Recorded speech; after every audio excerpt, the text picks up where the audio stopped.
आपण योनाच्या पहिल्या अध्यायातून काही मुद्दे पाहिले. योनाच्या पाचारणामध्ये आपण आहोत.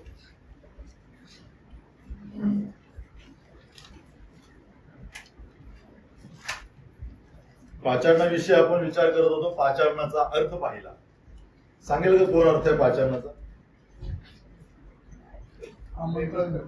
पाचारण म्हणजे देवाचं आमंत्रण. दोन वेगळे शब्द आपण त्याविषयी पाहिले आणि त्या पाचारणाचे उद्देश आम्हाला आम्ही पाहिले. एक म्हणजे पाचारणाच्या मागे सेवेचा उद्देश असतो. देव आम्हाला सेवेकरता पाचारण करतो. दुसरी गोष्ट, पाचारण दिल्यानंतर देव आम्हाला सेवेकरता तयार होतो. वेगवेगळ्या प्रकारचं पाचारण असू शकतं आणि इस्रायलमध्ये देवाने बोलावं खूप गंभीर गोष्ट मानली जायची.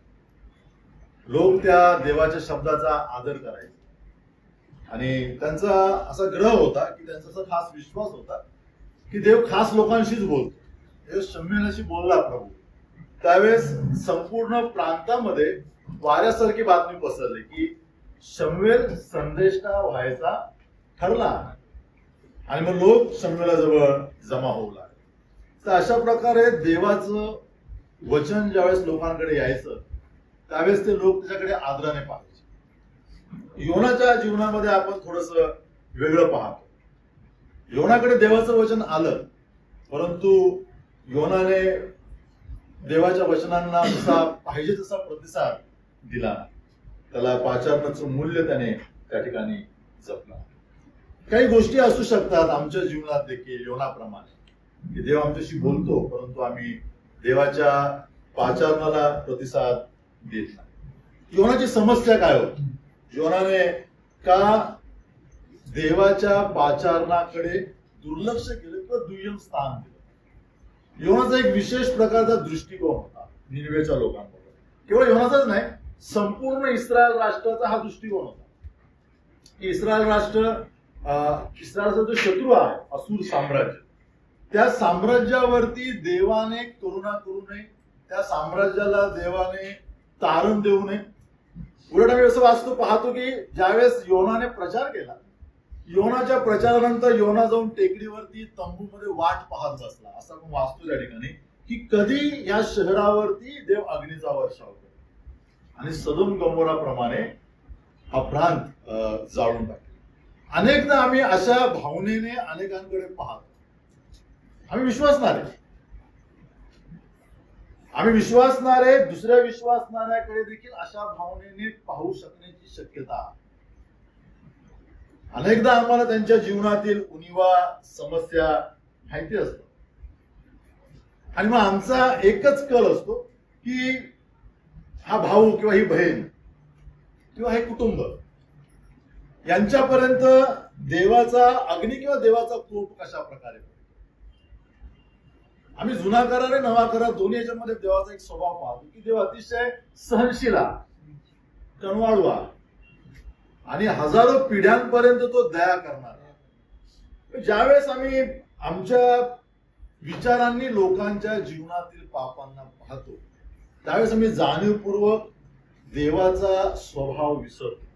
जसं आपण स्तोत्र 51 मध्ये पाहत होतो की दावीद देवाच्या स्वभावाचं स्मरण करत आहे की हा देव माझ्यावरती दया करेल का? मी इतका भयंकर पातकी आहे. पातकांची तीव्रता त्याला इतकी जाणवत होती की देवाच्या कृपेवरती देखील तो संशयाने पाहू लागला. ही भयानकता आहे पातकाची. या ठिकाणी योना काय करत आहे? विशिष्ट प्रकारच्या लोकांवर असलेल्या रागाने योनाने देवाची आज्ञा अवज्ञा केली. ही गोष्ट आमच्या जीवनात होऊ शकते. आमचा जो दृष्टिकोन असतो तो दृष्टिकोन अनेकदा आम्हाला देवाच्या पाचारणाकडे दुय्यम दर्जाने पाहायला लावतो. हे योना संदेश आहे. योनाला माहिती आहे परमेश्वराचं पाचारण काय आहे किंवा देव जेव्हा बोलतो त्यावेळेस त्याला काय केलं पाहिजे. परंतु देव कोणाला बोलत आहे, देव कोणाला वाचवायला सांगत आहे, ती सगळ्यात मोठी अडचण योनाची आहे. निनवेकडे नाही जाणार. निनवे हे केवळ देवाने जाळून टाकावं आणि म्हणून योनाने देवाच्या संदेशाकडे दुर्लक्ष केलं. योना पहिला संदेश ना ज्याने देवाचं ऐकलं नाही. एक परंपरा आहे संदेशकांची, ती परंपरा मोडली योना, देवाचं न ऐक. आणि म्हणून अनेक यहुद्यांपासून योना अनभिज्ञ राहिला. योनाकडे अनेकांनी पाहिलं नाही. योनाच्या जीवनाने अनेकांच्या जीवनाला स्पर्श केला नाही त्यावेळेस.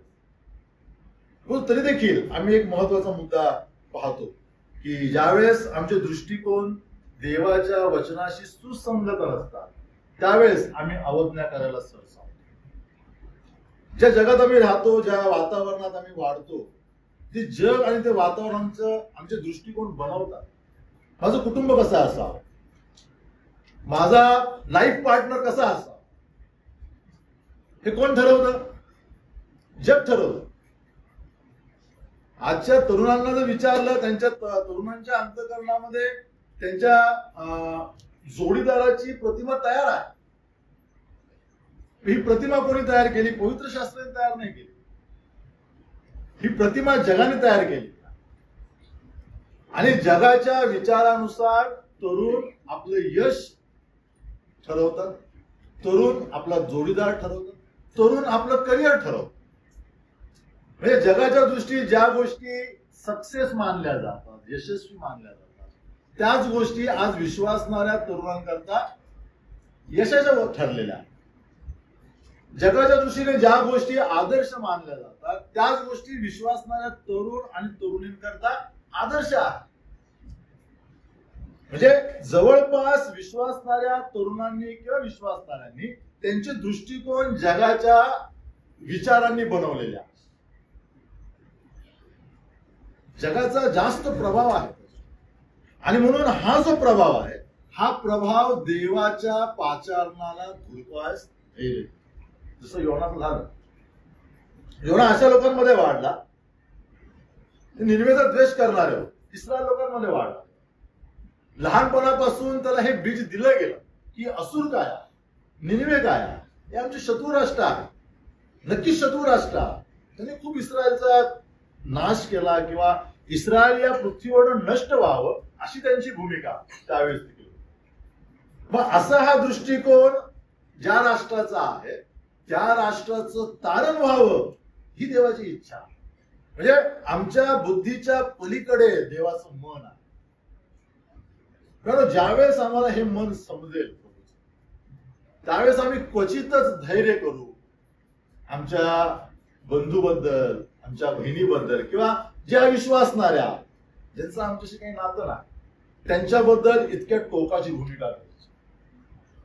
योना पुस्तक ते शिकवतं आम्हाला. म्हणजे जर देव निनिवेचं तारण करण्याकरता समर्थ आहे, इच्छा बाळगतो, तर मला काहीच अधिकार नाही माझ्या भावाच्या, माझ्या बहिणीच्या किंवा इतर लोकांच्या जीवनामध्ये देवाच्या क्रोधाला मागणे की प्रभू यांच्यावर तुझा क्रोध प्रकट कर. योनाचं पुस्तक हे शिकवतं. एखाद्या व्यक्तीकरता क्रोध मागण्याकरता आमची जीभ जड होते. योनाचं पुस्तक समजलं. जो देव असुर साम्राज्याला वाचवण्याचा विचार करतो त्याच्याकडे मी कसं काय घेऊन जाऊ मागणे, यांचा न्याय कर, यांच्यावरती जो क्रोध प्रकट, किती भयंकर गोष्ट आहे. म्हणजे बरोबर देवाच्या हृदयाच्या विरुद्ध गोष्ट मी मागतो. हे कळणं आवश्यक आहे आम्हाला. तर पाचारण या ठिकाणी आम्ही अधिक पुरं करत नाही कारण आम्हाला आमचे दृष्टिकोन आडवे येतात. योनाला देवाचा चांगुलपणा समजला. त्या चांगुलपणाने योनाला वाईट वाटलं. त्याची इच्छा होती की देवाने असुर बरोबर न्यायाने वागावं, न्याय करावा, कृपेने नाही. आता आपण कृपेविषयी पाहत होतो, करुणेविषयी पाहत होतो आणि वात्सल्याविषयी पाहत होतो. या सगळ्या गोष्टी देव शत्रू राष्ट्राच्या जीवनात देण्याचा विचार करत आहे. आणि योनाची अपेक्षा आहे, योनाची इच्छा आहे या गोष्टी त्यांना मिळू नये. या ठिकाणी दोन मार्ग आम्हाला त्या वचनात दिसतात, एक निनिवेचा आणि एक तार्शीसचा. हे दोन्ही मार्ग आम्हाला काही गंभीर गोष्टी शिकवतात. अनेकदा विश्वासणाऱ्यांना देवाच्या इच्छेचं पालन करणं खूप कठीण वाटतं. देवाची इच्छा पालन करणं खूप कठीण आहे आणि म्हणून अवज्ञा करणं सोपं वाटतं.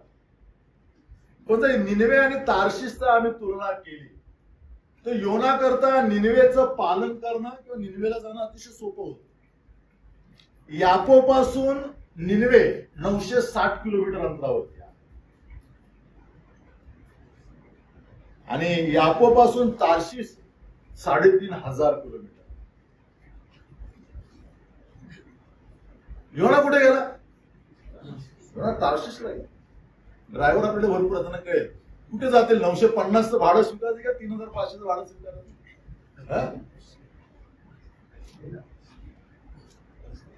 योना कुठे गेला? योना तार्शीसला गेला. 3500 किलोमीटर. बर, त्याच्याकरता त्याने फी भरली, उतारा दिला. म्हणजे देवाच्या विरोधात जाणं, देवाच्या इच्छेच्या विरोधात पाऊल टाकणं हे नेहमी महागडं आहे, त्रासदायक आहे. दोन्ही मार्ग आज विश्वासणाऱ्यांच्या समोर आहे. तुम्ही तरुण असा, तुम्ही प्रौढ असा, तुम्ही वृद्ध असा, प्रत्येक जीवनाच्या वळणावरती आम्हाला निनवे आणि तार्शीस येणार भेटणार. अनेकदा विश्वासणारे तार्शीसची निवड करतात. तार्शीस त्यांना प्रिय वाटत. तार्शीस मध्ये जाणं त्यांना सोपं वाटत. पण योना या ठिकाणी काय करत आहे? योना या ठिकाणी विलंब करत आहे. योनाने तार्शीसचा मार्ग निवडला आणि निनवेच्या मार्गाकडे पाठ केली.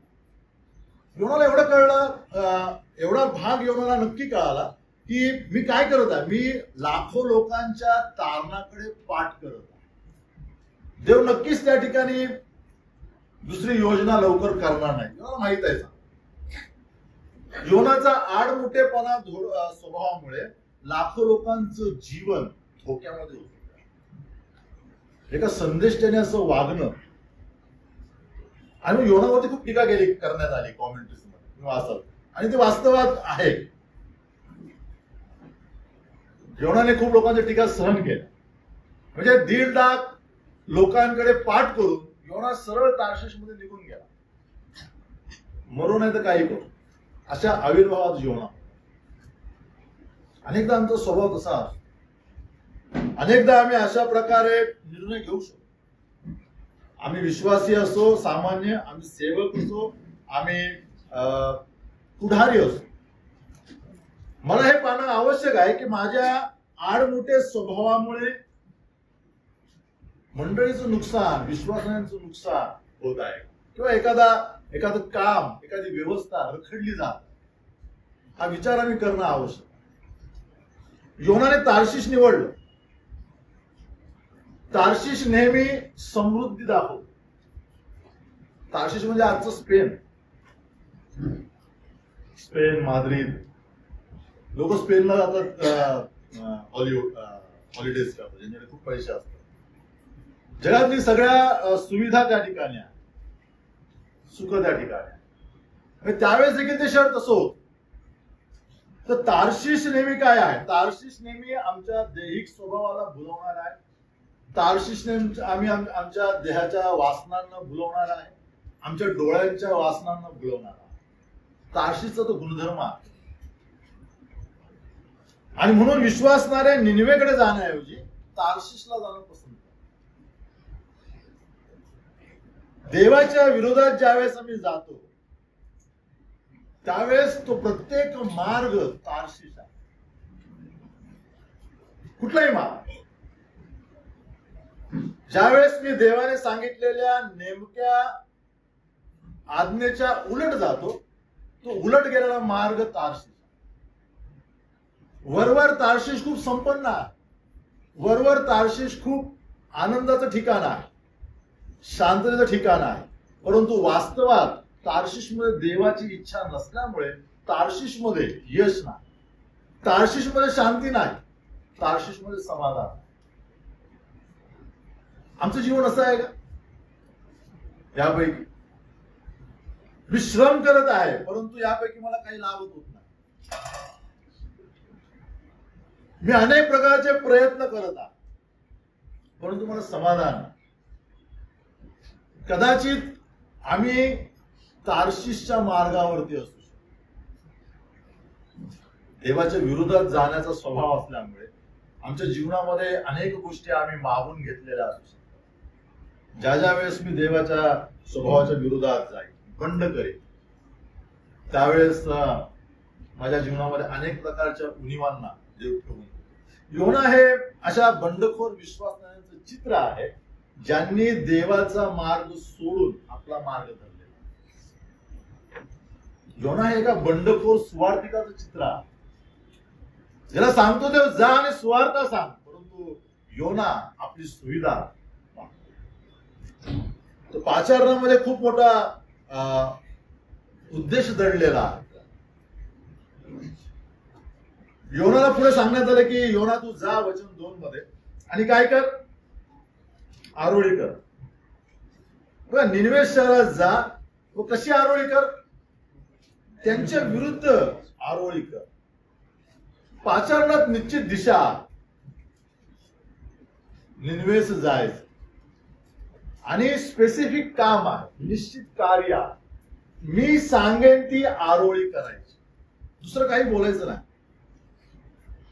या 2 महत्वाच्या गोष्टी योनाला त्या ठिकाणी सांगितल्या. आमचा देवाचा स्वभाव कसा? आमच्या देवाचा स्वभाव पापाविरुद्ध आणि अव्यवस्थेविरुद्ध आवाज उठविला. जुन्या काळात बघा, आमोसचं पुस्तक बघा, होशेचं पुस्तक बघा. परमेश्वरने देवाने त्यांच्या जीवनामध्ये त्यांच्या अव्यवस्थेविरुद्ध आवाज उठवलेला. जसं मगाशी आपण पापाची व्याख्या बघत होतो, मिसिंग मार्क, चुकणे, निशाणा चुकण्याचा अर्थ आहे. देवाने जे अपेक्षा दिलेली आहे ती अपेक्षा पूर्ण करण्यास अपयशी पडणे म्हणजे पाप. इस्रायल पूर्णतः देवाच्या मनाला पूर्ण करण्यास अपयशी पडले. म्हणजे ज्या ज्या वेदना देवाला दिल्या जातात गोष्टी करून, त्या सगळ्या गोष्टी इस्रायल करतो. आणि म्हणून देव त्या अव्यवस्थेविरुद्ध आरोळी मारताना दिसतो. तो मलाकीचा अध्याय खूप आवेशाने ओरडताना दिसतो. जर आम्ही त्यांच्या त्या अध्यायांना वाचलं, छोटे छोटे अध्याय 3-3, 4-4 अध्यायांचे पुस्तक आहे, तर आम्हाला देवाचा क्रोध किंवा देवाचा आतमधला जो आवेश आहे तो जाणवतो. त्यांचे व्यभिचार बघून तो किंचाळतो, त्यांच्या मूर्तीपूजा बघून तो किंचाळतो, त्यांची व्यसनं बघून तो किंचाळतो, त्यांची खोटी आराधना बघून तो किंचाळतो. देवाला या सगळ्या गोष्टींचा वीट आहे. आज प्रभू येशू ख्रिस्ताच्या मध्यस्थीमुळे देव आमच्या सगळ्या ह्या पापांकडे अतिशय सहनशीलतेने पाहतो. असं नाही की इस्रायल लोकांच्या जीवनातच ही पातक होती. मंडळीतील लोकांच्या जीवनात देखील ही पातक भरलेली आहे. मंडळी एक पाऊल पुढे आहे, विश्वासाला एक पाऊल पुढे आहे इस्रायल. त्यांच्यामध्ये व्यभिचार होते, मंडळातील विश्वासांच्या व्यभिचार आहेत. त्यांच्यात जार कर्म होते, आमच्या मंडळांमधील लोकांमध्ये जार कर्म आहे. ते बालची, दागोनाची आराधना करायचे. आम्ही अनेक मूर्त्या बनवलेल्या, नोन अननोन अशा अज्ञात अनेक दैवतांची आम्ही आराधना करतो विश्वास नाही. सगळ्यात मोठं दैवत तर पैसा, त्याने बालचं रूप धारण केलेला. त्या काळामध्ये बाल म्हणजे सगळ्यात मोठा देव समजला जातो. पिंपळेकर म्हणून आपले सेवक आहेत जुने, त्यांनी त्या बाल विषयी सांगितलं. ते बाल, ते यहुदी लोक तिकडनं आले आणि त्या साऊथ मध्ये स्थायिक झाले. त्याच बालाचं रूप बालाजी मध्ये झालं. असा त्यांचा इतिहास आहे. मानववंश शास्त्र शिकवायचं सांगितलं. तर हा असा प्रसिद्ध देव आहे. त्या देवाची आराधना इस्रायल लोक करायचे. आज प्रसिद्ध दैवत कोण आहे? आज प्रसिद्ध दैवताची आराधना जग नाही, विश्वासाने देखील करतात. विश्वासाने आघाडीवर आहे. म्हणजे ज्या ज्या गोष्टी जगामध्ये आहेत त्या त्या गोष्टी विश्वासणाऱ्यांच्या जीवनात, कुटुंबात, विचारांमध्ये आहेत. आणि म्हणून मी नेहमी म्हणतो की जर मंडळातील विश्वासणाऱ्यांनी आता काही ठोस पाऊल उचलली नाही तर येणाऱ्या 5-10 वर्षामध्ये अतिशय दारुण परिस्थिती असेल मंडळाची. एक वेगळं चित्र असेल, काही परगम सारखं चित्र असेल. प्राचीन काळातली परगम मंडळी भ्रष्ट मंडळी होती सगळ्यात. त्या शब्दाचं नावच विवाह होत, जगाशी विवाह केलेली मंडळी. अशा अनिष्ट गोष्टी मंडळीमध्ये कालांतराने येऊ लागतील. आता थोडंफार लोक तडजोडीच्या नावाखाली काही गोष्टी करत आहेत. येणाऱ्या दिवसामध्ये ही जी पिढी पुढे होईल तिला धैर्य मिळेल. जर देवाचा जो आवेश पापाविषयीचा आहे, जो तिरस्कार देवाचा पापाविषयीचा आहे, तो जर आजच्या पुढाऱ्यांनी प्रकट केला नाही त्यांच्या स्वभावातून, त्यांच्या निर्णयातून, तर येणाऱ्या दिवसात ही पिढी जी आहे ती पापाविषयी अतिशय सौम्य राहील. ते सगळं करतील ज्या गोष्टी देवाला आवडत नाहीत त्या सगळ्या गोष्टी सर्रास करण्याकरता तयार. आणि झालेलं आहे. इस्रायल लोकांनी त्याकडे दुर्लक्ष केलं. नंतर कालांतराने यहोशूआचा अध्याय बघा. यहोशू सांगून गेला आपल्या भाषणामध्ये की आता मी जात आहे, तुम्ही तुमच्या मुलांना आणि संततीला देवाची उपासना करणं शिकवा. 30-40 वर्षामध्ये शास्त्र्यांचा कालखंड सुरू झाला, ज्याला आम्ही काळा कालखंड म्हणतो. किती भयंकर कालखंड आहे तो. कोण लोक होते? वेगळ्या पृथ्वी वेगळ्या कोणातले होते की नाही? इस्रायल लोकच होते. यहोशूआची संतती निघून गेली, यहोशूआची पिढी निघून गेली. त्याच्यानंतर आलेल्या संततीने अशा काही गोष्टी केल्या, अविश्वसनीय गोष्टी. तर हे प्रत्येक युगामध्ये, प्रत्येक इतिहासामध्ये आम्हाला पाहायला मिळतं. ज्यावेळेस देवाला पाप दिसतं लोकांमध्ये त्यावेळेस देव नेहमी ओरडतो. यशाला तरी सांगितलं 5-58 अध्यायामध्ये, जा कंठरोव कर. कंठरोव म्हणजे इंग्लिश मध्ये काय दिलंय? 58:1.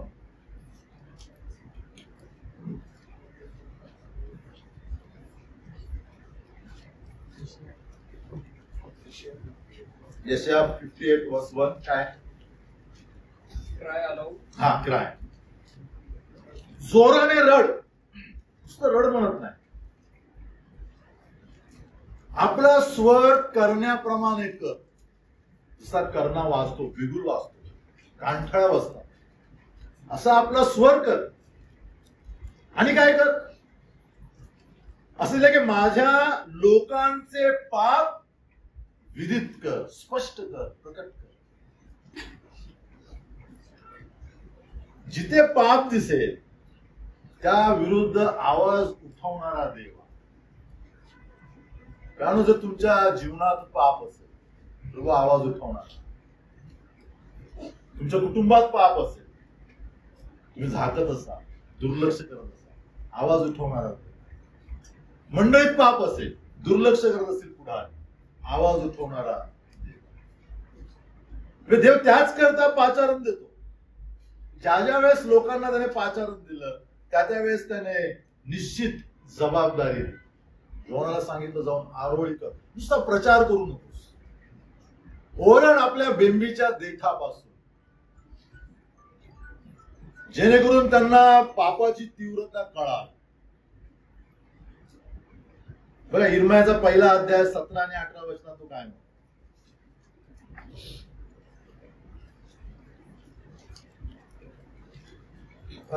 इर्मया 1:17 आणि 18. तर आपली कंबर कस, बोट मी तुला आज्ञा देतो ते सर्व त्यांना सांग. त्यास घाबरू नको, घाबरलास तर मी तुला त्यांच्यापुढे घाबरू नकोस त्यांना.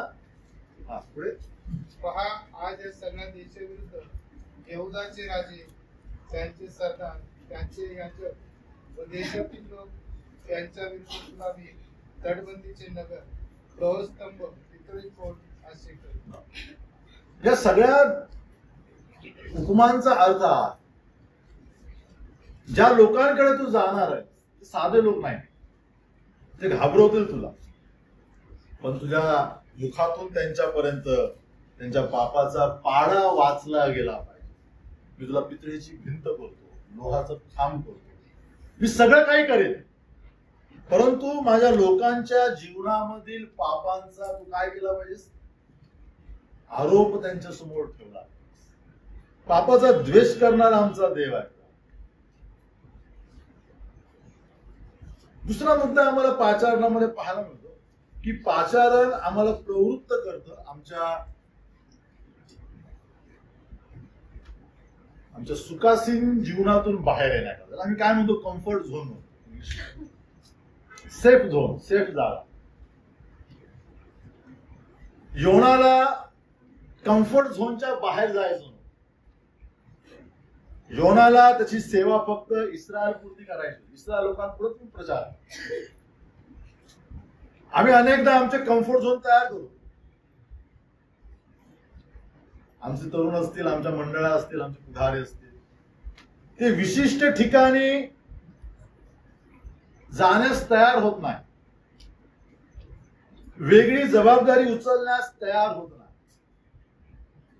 परंतु देवाचं पाचारण नेहमी त्याच्या सेवकाला कम्फर्ट झोनच्या बाहेर घेऊन जातो. आम्ही सांगू शकत नाही की मी कम्फर्ट झोनच्या बाहेर जाणार नाही. देवाने त्याकरताच मला बोलवलेला. ज्यावेळेस मी माझ्याकरता सीमा आखतो, मी देवाच्या सेवेकरता अडखण बनवतो. योना तात्पुरतं का होईना पण अडखण बनला, कम्फर्ट झोनच्या बाहेर जायला तयार नाही. आज अनेक लोक आहेत, अनेक सेवक आहेत, कम्फर्ट झोनच्या बाहेर जायला तयार नाही. अनेक विश्वासणारे आहेत, कम्फर्ट झोनच्या बाहेर जायला तयार नाही. अनेक मंडळ्या आहेत, कम्फर्ट झोनच्या बाहेर विचार करायला देखील तयार नाही. त्यांनी त्यांचं एक सुरक्षित स्थान बनवून ठेवलेला नाही. प्रभूच्या कृपेचा हा पुरावा नाही. बघा, तुम्ही एका विशिष्ट गोष्टीच्या बाहेर जर जात नसाल तर ते तुमचं कम्फर्ट झोन आहे. तुमच्या या स्वभावामुळे देवाच्या सेवेला मोठं अडखळण तुम्ही बनत चाललेले आहात. नेहमी ज्यावेळेस इव्हॅन्जलिस्ट मीटिंग होते महाराष्ट्रात, पुण्यामध्ये, त्यावेळेस नेहमी सांगितलं जातं की 15 जिल्हे महाराष्ट्राचे काय आहेत, वंचित आहेत, ज्या ठिकाणी कामं नाही, ज्या ठिकाणी सेवा नाही. त्याचं कारण हेच आहे, कम्फर्ट झोनच्या बाहेर लोक जायला तयार. अनेकांचं कमेंटेशन झालं पण मंडळीच्या बाहेर जात नाही. अनेकांना कमेंटेशन दिलं परंतु ते त्यांच्या तालुक्याच्या, जिल्ह्याच्या बाहेर विचार करत नाही किंवा जिल्ह्यापुरता पण विचार करतो. ही जी कम्फर्ट झोन्स आहे, ती कम्फर्ट झोन प्रभूच्या सेवेला मारणारी आहे. योना ते करत होत. तुमचं कम्फर्ट झोन काय असू शकतो, तुमचं घर कम्फर्ट झोन असू शकतो. अनेक लोक घरातून बाहेर पडायला तयार. आता कळवामधनं बरेचसे सिनियर सिटीजन जातात शेवगावला. एक वेगळी टीम आहे शेवगाव. तरुण पण आधी मध्ये काहीतरी जाताना दिसतात. तर आमचं कम्फर्ट झोन काय आहे, घर आहे. अनेक लोक घर सोडायला तयार होतात. त्यामुळे ज्या ज्या सेवा राहिलेल्या त्या सेवा पूर्ण होताना दिसतात. अनेकांचं कम्फर्ट झोन त्यांचे लोक आहेत. आपल्या लोकांच्या व्यतिरिक्त दुसरीकडे कुठे जायला तयार होत नाही. नगरचे लोक नगरच्या बाहेर विचार नाही करत. पाथर्डी हे ते तिथेच, त्याच्या बाहेर जातच नाहीत नगरचे. एक स्थळ आलं होतं मुलाचं, सांगितलंच आहे मला वाटतं. काय सांगितलं,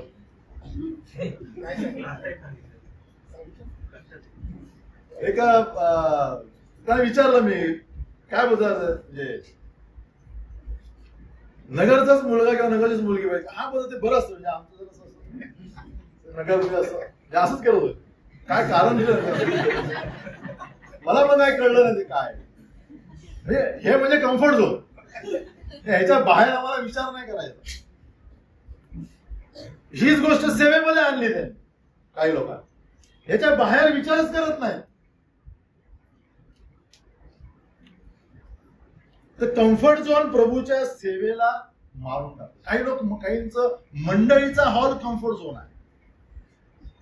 पहाटेपासून रात्रीपर्यंत मंडळीच्या हॉलमध्ये काम करते, खुर्च्या लावणे, पुसणे, पाणी भरणे, सगळं करतो, पण त्याच्या बाहेर विचार नाही करत. तर मंडळी देखील आमचा किंवा मंडळीचा हॉल देखील आमचा काय होऊ शकतो? कम्फर्ट झोन होऊ शकतो. अनेकांच्या महत्वाकांक्षा कम्फर्ट झोन्स आहेत, अँबिशन्स. म्हणजे मी माझं हे पहिलं जीवन पूर्ण करणार, माझं करिअर सेटअप करणार, त्याच्यानंतर माझ्या करिअरला धक्का लागेल अशी गोष्ट मी करायला तयार होणार. मी अनेक विश्वासणाऱ्या तरुणांना असं ओळखतो की ज्यांनी मंडळीची सेवा करता यावी, मंडळीचे कार्यक्रम नीट चालवता यावेत, याकरता चांगल्या पगाराच्या नोकऱ्या सोडलेल्या आणि कमी पगाराची नोकरी घेतलेली आहे. त्या ठिकाणी जायला त्रास आहे, काम जास्त आहे. फक्त एवढंच आहे की शनिवार रविवार त्यांना रजा मिळते. युथ मीटिंग अटेंड करू शकतात, संडे स्कूल घेऊ शकतात, रविवारच्या आराधनेमध्ये मी मंडळीमध्ये येऊ शकतो. केवळ या 2-4 गोष्टींकरता त्यांनी चांगल्या पगाराच्या नोकऱ्या सोडलेल्या.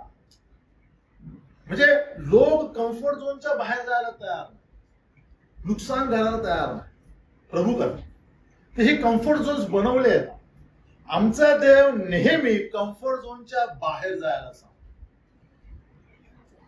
प्रभू येशू ख्रिस्ताने आपल्या शिष्यांना सांगितलं, कुठे जा? पृथ्वीच्या शेवटापर्यंत जा. जे गालिलच्या बाहेर कधी गेले नव्हते, त्यांना यरुशलेम पण नीटचं माहित नव्हतं. गालिल, कफरनहूम, नासरेत, बेतसेदा या भागातच 3.5 वर्ष प्रभू फिरलेला दिसतो. नंतर ज्यावेळेस त्याची वेळ आली त्यावेळेस तो यरुशलेमेच्या दिशेने जाताना दिसतो. म्हणजे त्याचा संपूर्ण कालखंड सेवेचा या 4 प्रांतांमध्येच गेला. शिष्य पण त्या ठिकाणीच फिरले त्याचे. म्हणजे जे कधी यरुशलेम मध्ये देखील नीट गेले नाहीत किंवा सारा इस्रायल देखील त्याने नीट पाहिला नाही, अशा शिष्यांना प्रभू म्हणतो कुठे जावा? पृथ्वीच्या शेवटापर्यंत जावा. 2000 वर्षापूर्वी प्रभूची ही मागणी अतिशय अव्यवहार्य होती. गाड्या नव्हत्या, प्लेन्स नव्हते, वाहतुकीची साधनं नव्हती. त्यात हे यांना नीट यरुशलेम माहित नाही, अशा लोकांना प्रभू सांगतो तुम्ही पृथ्वीच्या शेवटापर्यंत. एकच भाषा अवगत आहे, अरेमिक आणि हिब्रू. या जोरावर त्यांना सांगतो तुम्ही कुठे जा? पृथ्वीच्या शेवटापर्यंत. आज 10 पटीने सुविधा आमच्याकडे आहे. आम्ही आमचा तालुका सोडायला तयार, आम्ही आमच्या मंडळीच्या बाहेर विचार करायला तयार, आम्ही आमच्या जिल्ह्याच्या बाहेर पाहायला तयार, आम्ही एका विशिष्ट समाजाच्या पलीकडे आम्ही पाहायला तयार. येशू ख्रिस्त म्हणतो जा पृथ्वीवरील सर्व राष्ट्रांना सुवार्ता सांगा. आमचे भावनिक बंध आमचा कम्फर्ट झोन असू शकतो. अनेक लोक भावनिक नात्यांमुळे घरातून निघत नाही सेवेकरता. प्रभूच्या जीवनामध्ये ती वेळ आली. प्रभूचा लुकाचा 4 अध्याय 40 ते 43 वचन तुम्ही नंतर वाचा. प्रभू त्या ठिकाणातून ज्यावेळेस निघायला लागला त्यावेळेस अनेक तरुण, अनेक लहान लेकरं, अनेक बहिणी आल्या. काहींनी हात पकडले, काहींनी पाय पकडले, मुलांनी मिठा मारल्या प्रभूला की प्रभू तू आम्हाला सोडून जाऊ नकोस, तू इथेच राहा, तू इथे राहूनच काय कर? सेवा कर. इथूनच गालिलमध्ये जा, इथूनच कफरनहूममध्ये जा, इथूनच बेथानीमध्ये जा, पण तू आमच्यामध्ये राहा, आमच्या जवळ. प्रभूने खूप वेदनेने आपल्या बाजूच्या लोकांचे हात जोडले. प्रभू त्याला एक म्हणाला की जसं पित्याने मला तुम्हाला गौरव देण्याकरता पाठवलं, तसं सुवार्तेच्या द्वारा देवाचं गौरव इतरांना देखील कळावं याकरता मी आलेलो आहे. आणि म्हणून मला जाणं आवश्यक आहे. खूप वेदनेने त्याने त्या लोकांना बाजूला केलं आणि मग सुवार्ते करता. बरं, आमच्या जीवनामध्ये असे अटॅचमेंट्स काय आहेत ज्या अटॅचमेंट्समुळे मी देवाबरोबर, देवाच्या सेवेकरता, त्याच्या पाचारणाकरता तयार होतो. ही मोठी समस्या विश्वासणारे. अटॅचमेंट्स आम्हाला नेहमी अडखळण करत आहे. अटॅचमेंटमुळे आम्ही देवाच्या सेवांकडे दुर्लक्ष. तिसरं वचन, पण परमेश्वराच्या दृष्टीवर व्हावे म्हणून योना तार्शिशात पळून जाण्यास निघाला. तो याफोस गेला. तेथे त्याला तार्शिशात जाणारे जहाज आढळले. त्याने त्याचा उत्तर दिला व परमेश्वराच्या दृष्टी आड व्हावे म्हणून त्यांच्या बरोबर तार्शिशात निघून जाण्यासाठी तो जहाजात जाऊन बसला. बस. तिसऱ्या वचनामध्ये योनाचं पलायन आम्ही पाहतो. त्याला पतन देखील तुम्ही म्हणू शकता. पलायन आणि पतन सारख्याच गोष्टी आहेत. 2-3 वेळा आम्ही त्या ठिकाणी वाचतो की परमेश्वराच्या दृष्टी आड व्हावे. योनाला स्तोत्र 139 चांगलं माहिती आहे. आम्ही दृष्टी आड होऊ शकत नाही, पण त्याच्या मनाचा कठोरपणा आम्हाला पाहायला मिळतो. माझ्या मनाप्रमाणे नाही, मग मी हे करायला तयार नाही. योनाने ते पाहिलं की माझ्या मनाप्रमाणे देवाची योजना नाही, आणि म्हणून मी देवाच्या योजनेकडे, इच्छेकडे पाठ करायला तयार. आमच्या जीवनातली सगळ्यात मोठी समस्या, आम्ही अनेकदा देवाच्या योजनांकडे याकरता पाठ करतो की ती योजना माझ्या भल्याची नाही, माझ्या मनादृष्टीने नाही, माझ्या मनाप्रमाणे नाही.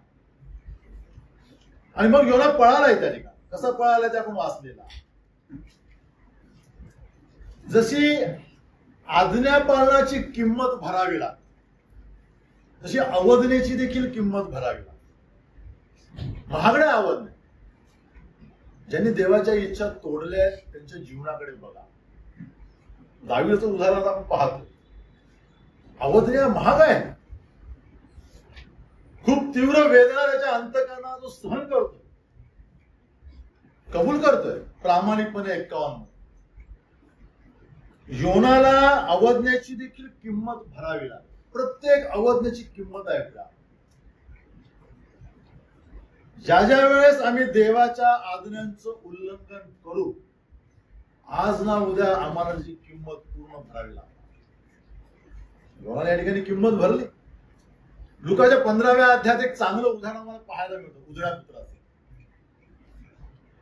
बघ, काही किंमत भरली त्या मुलाने. सगळं घेतलं बापाकडं आणि दूरदेशी गेलं. त्याला कळालं सगळं गमावलं.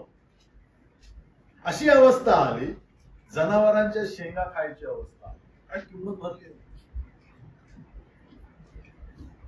तो म्हणाला की यापेक्षा माझ्या घरातील चाकर पोटभर खातात, भाकऱ्या आणि मांस खातात, हे आठवलं जात.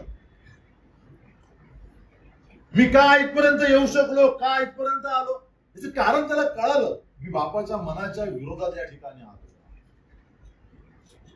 तर अवज्ञेची, प्रत्येक अवज्ञेची किंमत आम्हाला भरावी लागते. योनाने ती भरली, पैशाच्या रूपात भरली, आणि नंतर अवज्ञेच्या काही गोष्टीच्या जीवनात आलेल्या आम्ही पाहतो. ज्यावेळेस आम्ही अवज्ञा करतो, वेगवेगळ्या स्वरूपामध्ये आमच्या जीवनातून किंमत जाते. कुटुंबाची प्रतिष्ठा अनेकदा लयास जाऊ शकते. जसं दावीदाला म्हटलं, परमेश्वरा तू लपून केलंस, मी तुझ्या कुटुंबातील पातळ जाहीर कर, उघड कर, त्याचा प्रचार होईल. तर ही किंमत आहे. अनेकांनी देवाच्या इच्छेच्या विरोधात जाऊन आनंद गमावलेला त्यांच्या जीवनात. अनेकांनी शांती गमावलेली आहे. तर कुठलीही अवज्ञा स्वस्त बसू देत नाही, स्वस्त नाही. याची किंमत आहे, ती या मार्गाने तर त्या मार्गाने भरावी लागते. बर, मीच एकटा भरत नाही किंमत. सगळ्यात खतरनाक गोष्ट ही आहे की आमच्या जवळपास असणाऱ्या लोकांना किंमत भरावी लागते. वेदनादायी गोष्ट आहे.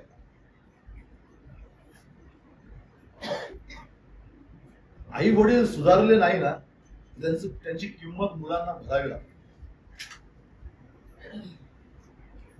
बघा, अनेक उदा पवित्र शास्त्र चालून बघा. दाविदाची किंमत दाविदाला भरावी लागली त्याच्या मुलांकडे. दाविदाने 2 तरुण मुलांना आपल्या मरताना बघितलं. प्रेतक्रिया करणारा दावीद. राज्याभिषेक करायला पाहिजे होता दाविदाने. प्रेतक्रिया केली 2 मुलांची. सोपी गोष्ट आहे. किंमत आहे आवाजनीची. प्रत्येक ठिकाणी आम्हाला किंमत द्यावी. एका सेवकाने म्हटलं, देवापासून पळणारा मनुष्य कधीच सुखी होत नाही, कारण तो कधीच कुठेच पोहोचत नाही. नुसता पळत राहतो. गंतव्य स्थान नाही. दादरनं ट्रेन पकडली आणि थोडीशी झोपलो होतो.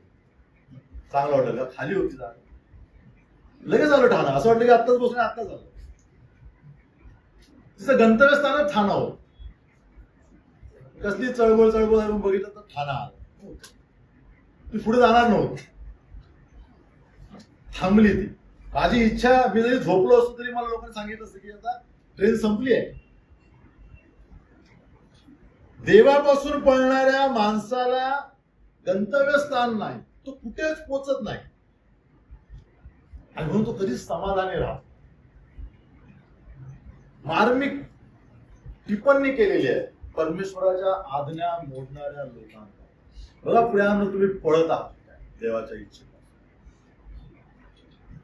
योनाने देवाच्या आज्ञा मोडण्याकरता एका शहरातून दुसऱ्या शहरामध्ये पळ काढला. विश्वासाने काय करतात? विश्वासाने वर्षानुवर्ष मंडळीमध्ये बसतात, पण देवापासून पळतात. मी आहे कळवामध्ये, मी आहे ठाण्यामध्ये, मी आहे वसईमध्येच, पण मी पळतो आयुष्यभर देवाच्या इच्छा. एकही इच्छा पूर्ण करत नाही मी देवाची. योना पळाला, मला निनिवेला नाही जायचं, मी तार्शिषला जातो. आमच्या विश्वासणारे तिथेच आहेत वर्षानुवर्ष, परंतु देवाच्या इच्छेकडे पाठ करून पळत आहे. कुठेच मी पोचणार नाही. देव म्हणतो किंमत भरावी लागेल. कुटुंबाकडून, व्यक्तिगत जीवनाकडून, करिअर कडून किंमत भरावी लागेल. योना उदाहरण आम्हाला देतो. बघा आपल्या जीवनाकडे, तुम्ही पळत तर नाही देवापासून. मी रिटायर झालो, आता मला कोणी अडवू शकत नाही, मी कसाही जगू शकतो असं म्हणून नाही चालत. आधीच आमचं जीवन जर आम्ही त्या सुधारल्या नाहीत गोष्टी, तर आम्हाला स्वस्थता मिळत नाही. म्हणून परीक्षण करणं आवश्यक आहे. मी पळत तर नाही पुढे. तरुण कुटुंबाने विचार करणं आवश्यक आहे. नवीन विवाहित आहेत, अनेक आव्हानं आहेत, अनेक काय इच्छा आकांक्षा आहेत, या सगळ्या आहेत. या करत असताना मी देवाच्या इच्छेपासून पळत करणार, हे लक्षात ठेवणं आवश्यक. देवापासून पळणारा मनुष्य कधीच सुखी नाही, सर्वात दुःखी असतो, तो कुठेच पोचत नाही. किती गंभीर वचन आहे. मी कधीच कुठे पोचत नाही. मी बघा, मी पोचतो लगेच बायकोला कळवलं मी कळव्यात पोचलो. मेसेज पाठवा, अजून पोचलो नाही तर अस्वस्थ व्हायला की सकाळी 8 वाजता निघाला वसईवरून, अजून पोहोचणं कुठे आहे. मग देवापासून पळणारा मनुष्य कुठंच पोहोचत नाही मरेपर्यंत. किती विचित्र गोष्ट आहे. हे वास्तव आहे. तो आहे आपल्या कुटुंबात, तो आहे आपल्या जागेत, शेतात, घरात, मंडळीत, कुठेच पोहोचत नाही. अशी आमची अवस्था आहे का? बहिणींची, भावांची, तरुणांची कुठेच पोहोचत नाही. वेदनादायी. 4 पासून 10 मध्ये, 4 ते 10 वचनांमध्ये अवज्ञेचे परिणाम. 20 मिनिटं आपल्याकडे आहेत, त्याच्यामध्ये मुद्द्यांना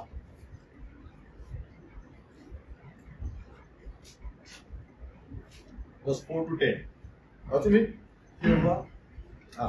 तेव्हा परमेश्वराने समुद्रात प्रचंड वायू सोडला आणि समुद्रात असे मोठे तुफान झाले की जहाज फुटण्याच्या लागस आले. खलाशी घाबरले व आशीर्वाद करू या वचनामध्ये. या 10 वचनांमध्ये, 4 ते 10 वचनांमध्ये अवज्ञेमुळे काय झालेला, कोणत्या प्रसंगांना योनाला तोंड द्यावं लागलं, ते आम्ही या ठिकाणी पाहतो. अवज्ञा आमच्या आत्मिक चेहऱ्यावरती ओरखडा निर्माण करते. ओरखडा माहितीये? क्रॅशेस. चेहऱ्यावरती जर ओरखडा आला तो लवकर जात नाही. तुम्हाला प्लास्टिक सर्जरी करावी लागते, तेव्हा तो निघून जातो. दीर्घकाळ ते ओरखडे राहतात.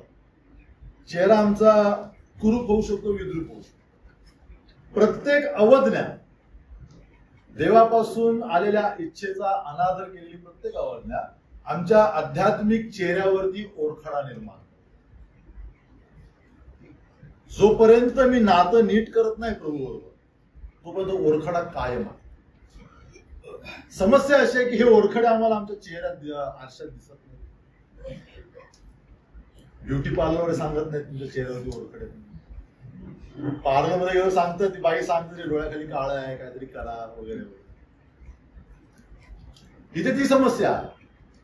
फक्त देवाचं वचनच आम्हाला आमचा चेहरा स्पष्ट दाखवतं की तुझ्या चेहऱ्या अनेक ओरखड्यांनी भरलेला. तुझा चेहराच राहिला नाही, सगळे ओरखडे आहेत. असं अनेकांचं जीवन असू शकतं. तारण झाल्यापासून अनेक वर्ष मी नित्य काय करत आहे, अवज्ञा करत आलेलो आहे. रोज एक अवज्ञा माझ्या चेहऱ्यावरती एक ओरखडा निर्माण करते. जसं दाविदाने एक पाप झाकण्याकरता दुसरं झाकण्याकरता तिसरं, जसं एक अवज्ञा झाकण्याकरता दुसरी तिसरी. माझं जीवन काय आहे? जीवन एक अवज्ञेची मालिका. चेहरा माझा ओरखड्यांनी भरलेला, तो ओळखेनासा झालेला. अशी अनेकांची अवस्था. पहिला परिणाम, अवज्ञेमुळे देवाच्या कार्यांना विलंब होतो. माझी प्रत्येक अवज्ञा देवाचं काम खोळंबून ठेवते. तुम्ही पुढारी असाल तर ते खूपच वेदनादायी आहे. सामान्य विश्वासणाऱ्याचा देखील परिणाम मंडळीच्या सेवांवर. प्रत्येक अवज्ञा आमच्या कामाला विलंब. याकोबाला सांगितलं उठ आणि बेथेलमध्ये जा. वाटेमध्ये एसाव भेटला आणि पुढे बेथेलचा प्रवास करायला निघाल. आम्ही वाचतो त्या ठिकाणी त्यांना एक शेखेम प्रांत भेटला. उत्पत्तीचा 37 अध्यायानंतर वाचा. शेखेम आणि तार्शिश समान आहे. याकोबाला कुठे जायचं होतं? बेथेल, जिथून तो आला होता. बेथेलला जाता जाताना वाटेत शेखेम, परराष्ट्रांचा प्रांत आहे शेखेम, पण सुपीक आहे. याकोबाची मुलं म्हणाले की बाबा प्रांत खूप सुपीक आहे, आपण काय करूया, शेती करूया, ऍग्रिकल्चरचा बिझनेस. आम्ही वाचतो त्या ठिकाणी त्यांचा व्यवसाय वाढला होता. म्हणजे इतका याकोब रुळला होता की याकोब बेथेल विसरला होता. आणि मग दिनाचं प्रकरण आलं. दिनाची समस्या झाली, मोठी कत्तल झाली शेखेम मध्ये. मग याकोबाला शेखेम सोडावं. तार्शिश असो शेखेम असो, वेदनादायी अनुभव देऊन आम्हाला तो प्रांत सोडायला लावतो. परमेश्वर म्हणतो की मी तुला या बेथेल मध्ये पाठवत आहे, तू एखादा आठवडा ठीक आहे शेखेम मध्ये रेस्ट करण्याकरता, तू विसरलाच बेथेल. मग ही समस्या आहे. अनेक विश्वासणारे विसरलेत बेथेल, ते शेखेम मध्ये आहेत. अनेक विश्वासणारे विसरलेत निनिवे, ते तार्शिश मध्ये आहेत. जी नोकरी मला देवाची सेवा विसरायला लावते ती तार्शिश आहे. जे काम मला देवाकडे मंडळीकडे दुर्लक्ष करायला लावतं ते शेखेम आहे. बघा, अशा गोष्टींना मी माझ्या जीवनात घेतलेला आहे का? असे प्रोजेक्ट माझ्या हातामध्ये आहेत का ज्याच्यामुळे मंडळीकडे, मंडळीच्या सेवेकडे, माझ्या प्रभूकडे पाठ करून जगत आहे? शेखेम आहे, तार्शिश आहे. वेदनादायी अनुभव दिल्याशिवाय हे राहणार नाही. अतिशय वेदना होते. 37 अध्याय वाचता. रम्य आणि आकर्षक शेखेम, याकोब रमला त्या. रम्य आणि आकर्षक तार्शिश, योना जायला निघाला. मला तपासणं आवश्यक आहे की मी योग्य मार्गावर आहे का, की माझा मार्ग तार्शिश मध्ये का मी रमलोय शेखेम मध्ये. वेदनादायी वेळ यायच्या आधी आम्ही निर्णय घेणं आवश्यक. याकोबाला अतिशय वेदना झाल्या त्या ठिकाणी. शेखेमची कत्तल पाहिली, दिनाचा अत्याचार पाहिला, दिनावर, मुलीवर. काय अंतकरणाने त्याने शेखेम सोडलं. किंमत आहे प्रत्येक अवधीची. हलका घेऊ नका प्रभूच्या इच्छेला.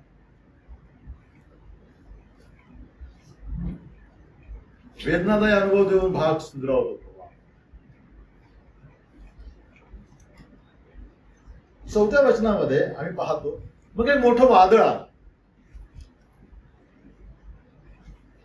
पवित्र शास्त्रामध्ये वादळ देवाचं एक माध्यम आहे विश्वासणाऱ्यांना शिकवण्याचं. अनेकदा विश्वासणारे देवाची मंद वाणी ऐकत नाही. मग देव ओरडतो त्यांच्या कानात वादळांच्या. ज्यांना मंद वाणी ऐकण्याची सवय आहे ते धन्य लोक आहेत. पण अनेकदा आमचे कान बधीर होतात जगातील इतर सगळ्या गोष्टींमुळे. आम्ही केंद्रित करत नाही आमचं लक्ष, फोकस करत नाही देवाच्या इच्छेवर. त्यावेळेस आमचं मन आकर्षित करून घेण्याकरता देव विश्वासणाऱ्यांशी वादळांच्या द्वारा बोलतो. वादळ कशाचं चित्र आहे? वादळ हे मोठ्या समस्यांचं चित्र आहे. अशा समस्या की आता मी काही करू शकत नाही प्रभू, हाताबाहेरची समस्या, हे वादळाचं चित्र आहे. वादळ जशी आम्हाला झोडपतात तशीच वादळ आम्हाला घडवतात. दोन उद्देश आहेत वादळांचे. परमेश्वर विश्वासाच्या जीवनात ज्यावेळेस वादळ येऊ देतो त्यावेळेस उद्देश हे आहे की पहिल्याला मी झोडपावं, नंतर त्याच वादळाने या व्यक्तीला मी घडवावं. जडणघडण करतो परमेश्वर आमची वादळांना. जे जे पवित्र शास्त्रातले लोक आहेत, संतजन असतील, त्यांनी त्यांच्या जीवनात एका मार्गावरती देवाची अवज्ञा केली. वादळांचा अनुभव त्यांनी घेतलेला. वादळ आम्हाला प्रभू येशू ख्रिस्तावरती लक्ष केंद्रित करण्यास सहाय्य करतात. वादळ आल्यावरती सगळे लोक ओरडले, आपल्या देवांचा धावा करा. बोटीमध्ये ज्यावेळेस वादळ आलं त्यावेळेस शिष्य प्रभूला हलवतात, प्रभू तुला आमची काळजी नाही का? आपण बुडत आहोत. मग किनाऱ्यावरती पोचल्यावरती ते काय चर्चा करू लागले? हाय तरी कोण? म्हणजे इतके दिवस मी यांच्यावर राहत आहे, तरी त्यांनी शिष्यांनी एकमेकांना विचार केला नाही की हा कोण आहे? राक्षस बनवला, पांगणाला चालवलं, कोण आहे? पण वादळांवरनं ज्यावेळेस ते उतरले किनाऱ्यावर, प्रभूच्या मागे मागे चालताना कुजबुज लागले, कोण आहे? लाटा देखील याचं ऐकतात, कोण आहे? वादळ वारे देखील याचं ऐकतात, समुद्र देखील याचं ऐकतो, कोण आहे? त्यानं वादळ आम्हाला प्रभू येशू ख्रिस्तावरती गंभीरपणे विचार करावा असला. तुमच्या जीवनाचा वेळ जर इतर कुठल्या गोष्टीमध्ये गुंतवत असाल तर वादळांच्या द्वारा देव तुम्हाला ख्रिस्ताकडे पाहावा असला. म्हणून वादळ येण्याची वाट पाहिजे नाही. वादळ आल्यावरच मी ख्रिस्ताकडे पाहिन, मगच विचार करीन कोण आहे हा. नाही, ही शहाणपणाची गोष्ट आताच सांगितलंय बरोबर.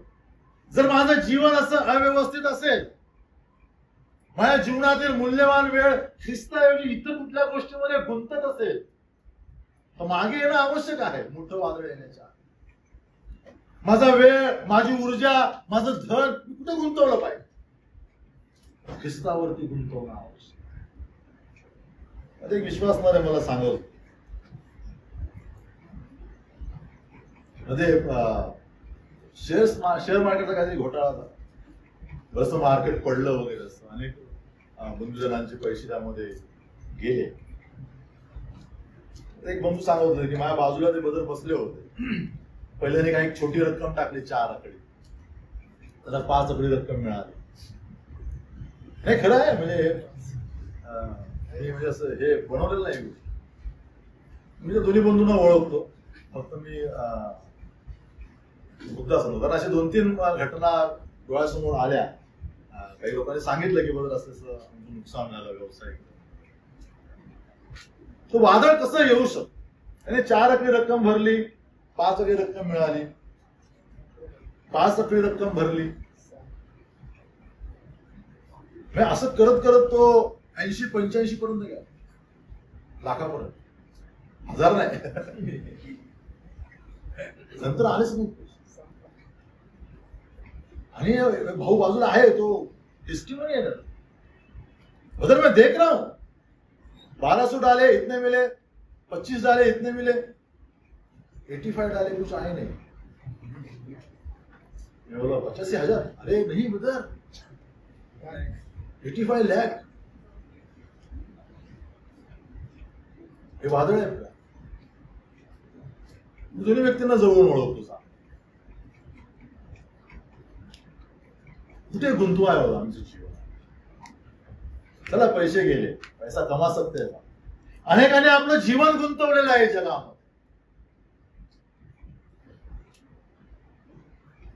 आपलं आयुष्य गुंतवलं नाही, परत येत नाही पुढे. एकदा सांडलेलं पाणी उचलता येत नाही, तसं मानवी जीवन आहे ना, योग म्हणतो. तर अवज्ञा आम्हाला काय करते? वादळांना तोंड द्यावं असं. वादळ प्रभू येशू ख्रिस्तावरती आमचं लक्ष केंद्रित करतात. जर आज तुमचं लक्ष प्रभू येशू ख्रिस्तावरती नसेल, लिहून घ्या ना, दिवसात अशा गोष्टी येतील. जाणीवपूर्वक प्रभू येशू ख्रिस्ताकडे पाहावं लागेल.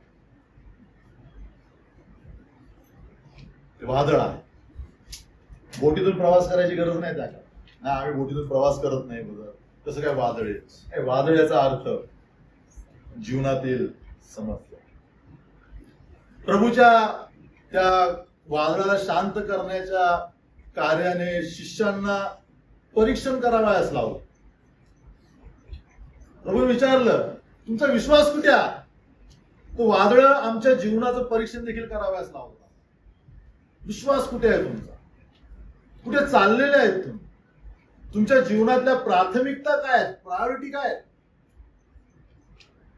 या सगळ्या गोष्टींचं वेदनादायी परीक्षण नंतर आम्हाला करावं लागतं. तिसरी गोष्ट, आम्ही वाचतो योना जहाजात खाली गेला, योना यापोत खाली गेला, नंतर योना खोल पाण्यात गेला, नंतर योना अगदी सागराच्या तळाशी गेला. म्हणजे तो उठला आणि तार्शिशला जायला निघाला, त्यावेळेस त्याची काय सुरू झाली? आध्यात्मिक घसरण सुरू झाली. तिसरी गोष्ट, अवज्ञा आम्हाला रसातळाला नाही, आमची आध्यात्मिक घसरण. कुठलीही घसरण तात्काळ होत नाही. कुठली घसरण तात्काळ होत नाही. क्रिमिनल सायकोलॉजिस्ट सांगितलं एका केस विषयी की कुठलाही गुन्हा, गंभीर गुन्हा तात्काळ करत नाही. टप्प्याटप्प्याने त्याच्या अंतःकरणामध्ये तो गुन्हा वाढत जातो. योनाची घसरण देखील तात्काळ नाही. टप्प्याटप्प्याने त्याच्या अंतःकरणामध्ये काही गोष्टी घडलेल्या. दाविदाचं प्रकरण तत्काळ झालेलं नाही. बेतशेबाचं प्रकरण त्याच्या आधी काही गोष्टी झालेल्या आहेत. एका अभ्यासकाने लिहिलं दाविदावर की त्याचा स्त्रियांविषयीचा दृष्टिकोन बघा. देवाचं नियमशास्त्र देवाच्या मनाप्रमाणे चालणारा असला तरी देखील विवाहित स्त्रियांबाबत त्याचा दृष्टिकोन त्याच्या घसरणीस कारणीभूत ठरला. कुठलीही घसरण तात्काळ होत नाही. बघा, आमच्या जीवनात जर असा कुठला पैलू असेल तर सावध राहणं आवश्यक आहे. मोठ्या घसरणीस जबाबदार ठरू शकतो. योनाची घसरण आम्हाला या ठिकाणी पाहायला मिळते. आणि म्हणून अनेकदा विश्वासणारे पापाचा प्रश्न सोडवण्याऐवजी त्यापासून पळताना दिसतात. दावीद एक चांगला मुद्दा शिकवतो आम्हाला त्या स्तोत्रामध्ये. आपले पाप घेऊन बसतो देवासमोर. योना पळत आहे आपल्या जबाबदारीपासून, आपल्या पापांच्या सगळ्या गोष्टीपासून. तार्शिसचा मार्ग हा अवज्ञेचा मार्ग, हा घसरणीचा मार्ग. जसं मगाशी म्हटलं की प्रत्येक चुकीचा मार्ग हा तार्शिसचा मार्ग. तुमचा चुकीचा जॉब तार्शिश आहे. चुकीचा विवाह तार्शिश आहे. चुकीचं काम, चुकीचे निर्णय, चुकीचे प्रोजेक्ट तार्शिश आहे. शेखेम आहे. वेदनादायी अनुभव ते आमच्या हातामध्ये सोड. चौथा मुद्दा आपण पाहू. वचन 6 मध्ये तू हे काय केलेस? त्याला दोष दिला. कोणी? जे जिवंत देवाला ओळखत नाही. ज्यावेळेस आम्ही देवाच्या वचनाविरुद्ध वागतो किंवा पळतो त्यावेळेस जग आम्हाला दोष देतो. योनाने सांगितलं मी जिवंत देवाचा उपासक आहे. मग त्याने विचारलं, मग भावा तू हे काय केलंस? हे खूप गंभीर स्टेटमेंट आहे. म्हणजे तू जिवंत देवाचा उपासक म्हणून मी तुझ्याकडे खूप आदराने पाहिलं, खूप सात्विकतेने पाहिलं, पण तू आमचा जीव धोक्यात घातलास. ज्यावेळेस समुद्रामध्ये वादळ आलं, केवळ योनाची बोट नव्हती त्यामध्ये, हजारो बोटी त्यावेळी चालल्या होत्या समुद्रामध्ये. योनाच्या एका अवज्ञेने हजारो लोकांचे प्राण टांगलेले होते. ते ओरडले व्यापारी, तू काय केलंस भावा? अरे तुझ्या पळण्यामुळे आमचा जीव धोक्यात आला, आमची कुटुंब वाऱ्यावरती येणार आहे. दोष दिला अविश्वासणाऱ्यांनी.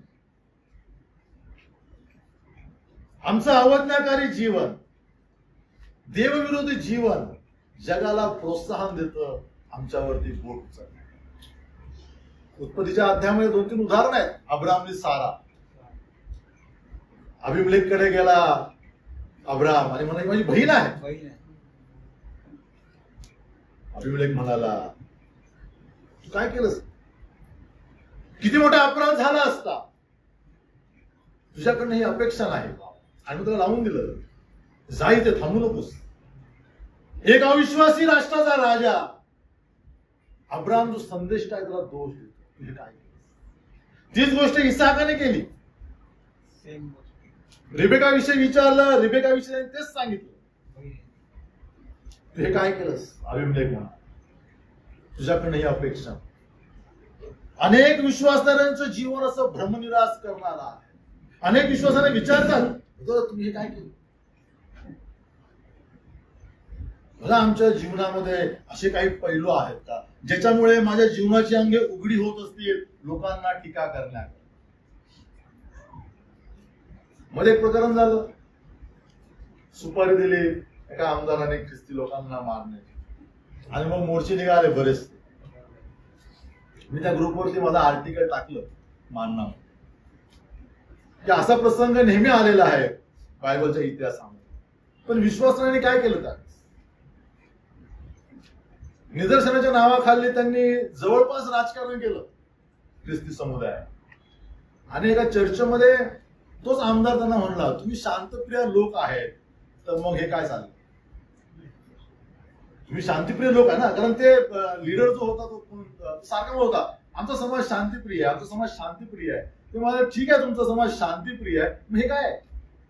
आझाद मैदानाला तुम्ही बसले आहे, तुम्ही तिथे बसलेले आहे, तुम्ही अहिल्यानगर मध्ये तक्रार करा म्हणून निदर्शने केली, काय? बरोबर बोलला तो. बायबल सांगतं केवळ गुडघे टेकून प्रार्थना करा. इस्तेरने प्रार्थना केली. प्रेषित 12:5 मध्ये मी वाचतो, पेत्र कैदेत आहे पण प्रार्थना करते, मंडळी प्रार्थना करते. यांच्या व्यासपीठावरती सगळे राजकारणी लोक आले, मुस्लिम प्रचारक बोलवले त्यांनी, जय भीमवाले आले, अण्णावाले आले, फुलेवाले आले, अहिल्यावाले आले. सगळ्यांनी आपला राग व्यक्त केला. त्या एकाही प्रचारामध्ये ख्रिस्ताचं गौरव करणारं वचन झालं, अपयशी झाला तो. आम्ही स्वतः आमच्या गोष्टींना उघड करून देतो, तुम्ही आमच्यावर टीका करा. जेव्हा की पवित्र शास्त्र आम्हाला सांगतो तुम्ही काय केलं पाहिजे. आम्ही केवळ उपवास प्रार्थना करणं आवश्यक. आम्ही केवळ प्रार्थना करणं आवश्यक. जग आम्हाला दोष देईल असं आमचं जीवन. शेवटची गोष्ट वचन 6 मध्ये आम्ही पाहतो,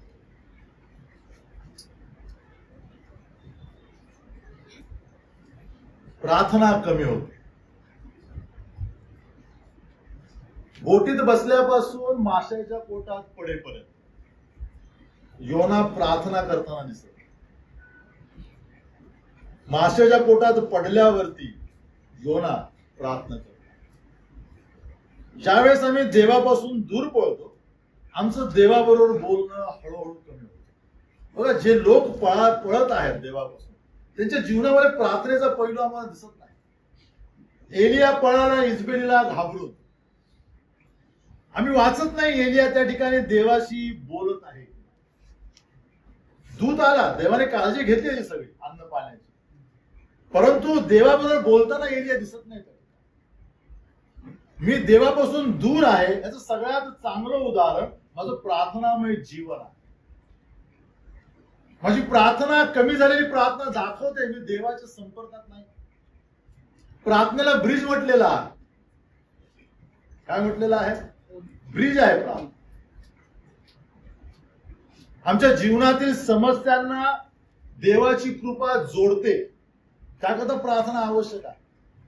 पण ज्यावेळेस ही प्रार्थना बंद होते त्यावेळेस आमच्या जीवनाची अवस्था कठीण होते. एका व्यक्तीने असं म्हटलं की पाप तुमची प्रार्थना कमी करू शकतं किंवा प्रार्थना तुमचं पाप कमी करू शकतं. जर एक गोष्ट कोणती आहे, दुसरी गोष्ट तुमच्या जीवनात नसणार.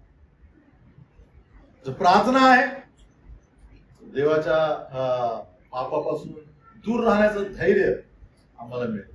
पाप आहे, तो पाप तुम्हाला प्रार्थनेपासून दूर ठेवण्याचा आटोकाट प्रयत्न करा.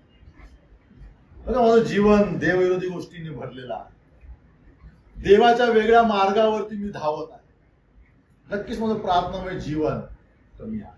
मी या ठिकाणी थांबतो. दुसरा मुद्दा आहे जोनाची झोप. तो आपण उद्याच्या सत्रामध्ये प्रभू आम्हाला सहाय्य करो. आमच्या अवज्ञेच्या कालखंडामध्ये शेखेम आणि तार्शिश या गोष्टींपासून प्रभू आम्हाला सुरक्षित ठेव. प्रभूची दया आणि प्रभूचं वचनच आणि प्रार्थनामय जीवनच आम्हाला धैर्य देतं शेखेम डावलण्याचं आणि तार्शिश डावलण्याचं. नाही तर खूप मोठे टेम्पटेशन्स आहेत विश्वासांच्या.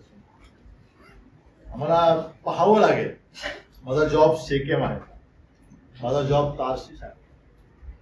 मी सध्या तार्शिश मध्ये जगत आहे की निन्वेच्या वाटेवरती. निन्वेमध्ये देवाच्या वचनांचं पालन आहे. निन्वेमध्ये देवाच्या इच्छेची पूर्तता, निन्वेमध्ये देवाची सेवा.